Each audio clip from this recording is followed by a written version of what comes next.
अंबाजोगाई शहरासह बीड जिल्ह्यातील नगर परिषदांची सार्वत्रिक निवडणुका झाल्या। 2 डिसेंबरला मतदान झाले। 3 डिसेंबर रोजी मतमोजणी होणार होती।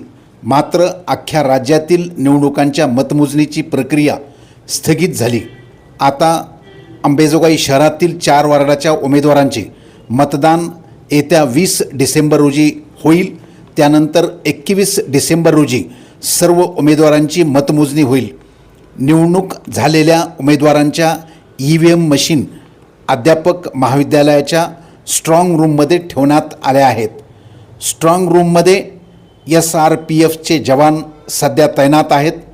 अगोदर पोलिसांनी सुरक्षेच्या नावाखाली अध्यापक महाविद्यालयाच्या प्रवेशद्वारावरच सर्वांना प्रवेश प्रतिबंध केला होता। माध्यमाचे प्रतिनिधी त्या ठिकाणी गेले असताना पोलीस प्रतिबंध करू लागले।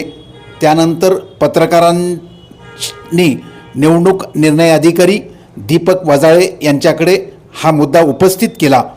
त्यावेळी उपजिल्हाधिकारी दीपक वजाळे स्वतः तर स्ट्रॉंग रूमकडे आले।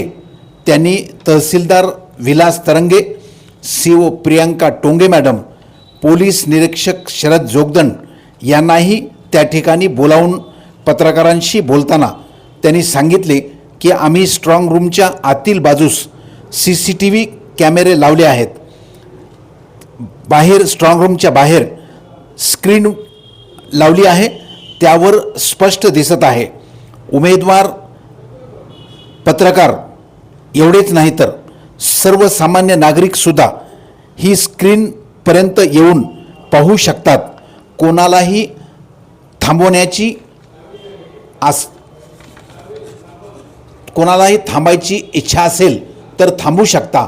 एवढ्या सहजतेने स्ट्रॉंग रूमच्या संदर्भात उपजिल्हाधिकारी दीपक वजाळे यांनी स्पष्टता दिल्याने सर्वसामान्य जनतेत महसूल खात्यासंदर्भात सकारात्मक प्रतिमा तयार होत आहे। एवढे मात्र नक्की अनेक वेळा वरिष्ठ अधिकारी कायद्याचा बाऊ करत असल्याने जनतेत संभ्रमाचे वातावरण निर्माण होते। मात्र अधिकारी पारदर्शक वागले तर काय होते हे उपजिल्हाधिकारी दीपक वजाळेंच्या भूमिकेने स्पष्ट होते। एवढे मात्र नक्की।